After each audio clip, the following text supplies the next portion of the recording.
संगीत रागी जी, लेकिन क्या बीजेपी को आप लोगों को मौका मिल गया है पॉलिटिक्स करने का पूरे मामले पर?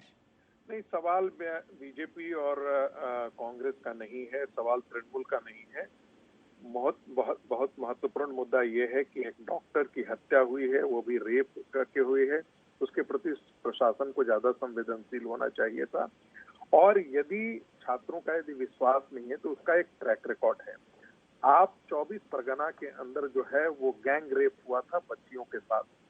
फाइनली कोर्ट जाना पड़ा लोगों को और कोर्ट ने डायरेक्ट किया। यदि आप नादिया में देखेंगे, नादिया में जब दुष्कर्म हुआ, रेप हुआ, तो उस समय भी जो है वो कोर्ट जाना पड़ा लोगों को, क्योंकि पुलिस प्रशासन पर लोगों का विश्वास नहीं था। संदेश खाली में आपको पता ही है कि 3 महीने क्या 4 महीने तक जो बंगाल की पुलिस थी वो जो एक्यूज था उसी को बचाते रही। और ऐसा नहीं, 2020-21 का यदि आप डेटा लेकर के आप देखेंगे तो कम से कम 203-4 रेप के केसेस थे। और उसके बाद ये चीजें आकर के निकल करके आती कि पश्चिम बंगाल के अंदर बहुत सारे ऐसे सीमावर्ती क्षेत्र है जहां पर रेप होते भी हैं तो पुलिस तक जाने की लोगों की हिम्मत नहीं होती है। ये माहौल इस प्रकार का बन गया है। अभी एक व्यक्ति इसे यहाँ पर पैनल पे डेटा बता रहे थे कि बंगाल में कलकत्ता जो है वो सेफेस्ट है। बंधु, ये अच्छी तरीके सवाल सिर्फ कलकत्ता का नहीं है, सवाल पूरे पश्चिम बंगाल का है। और पश्चिम बंगाल के अंदर लॉ एंड ऑर्डर को लेकर के और महिला उत्पीड़न को लेकर के, रेप महिलाओं के खिलाफ जो होता है उसको लेकर के कई बार सरकार पर उंगली उठी है। और ये सिर्फ मैं नहीं कह रहा हूँ, ये कलकत्ता हाई कोर्ट की आप प्रोसीडिंग्स आप देख लीजिए, कोई एक बार नहीं, ऐसे दर्जनों केसेस ऐसा आपको गिनवा सकता हूँ। मैंने अभी नादिया का जिक्र किया, 24 परगना का जिक्र किया, संदेश खाली के बारे में पूरी दुनिया जानती है। इसलिए मुझे लगता है कि इसके मामले में सीबीआई इंक्वायरी की जो मांग है बच्चों की वो बिल्कुल जायज है।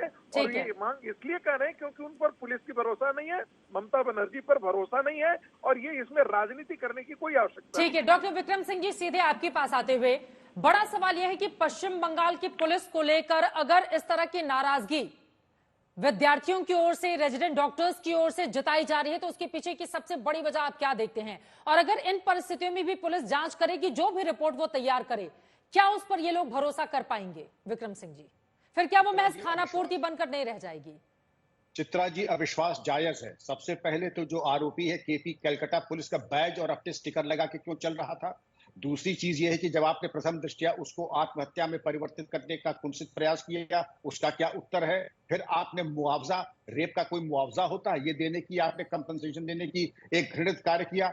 इसके आलोक में बता दे कौन विश्वास करेगा? अब हम आ जाए, जो आरोपी है उसके जूते खून आलूदा, ब्लूटूथ ईयरफोन मिल रहा है, सीसीटीवी में कवर्ड है, पोर्नोग्राफिक टी शर्ट और शराब पी करके वो वहां जाता है और फिर खुलेआम छाती टोक के कहता है दम हो तो मुझे फांसी दे दो। ये तब आदमी मनबड़पना दिखाता है जब उसको मालूम है कि उसका कुछ होने वाला नहीं है।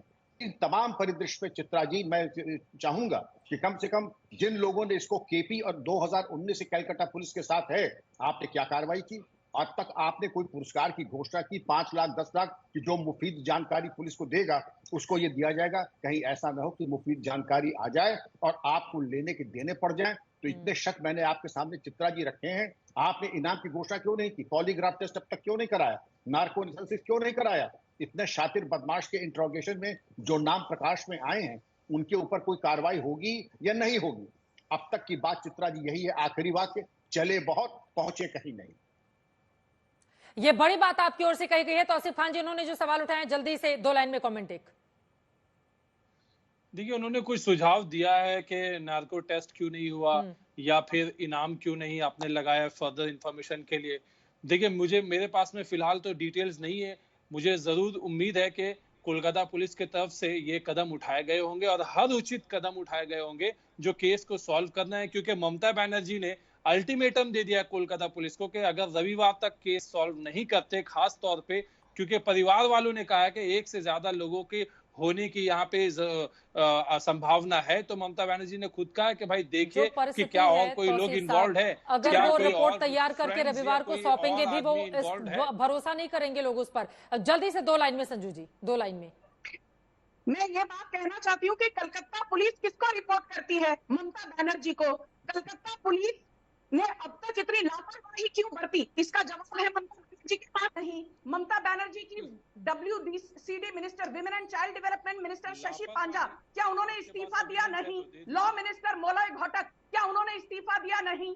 संदीप घोष जो कि आरजीकर मेडिकल हॉस्पिटल के प्रिंसिपल हैं, वो 2 महीने पहले उनका ट्रांसफर मुर्शिदाबाद हुआ था, उनको वापस क्यों लाया गया? ऐसे 14 किस्से हो चुके हैं पिछले 9 महीनों में।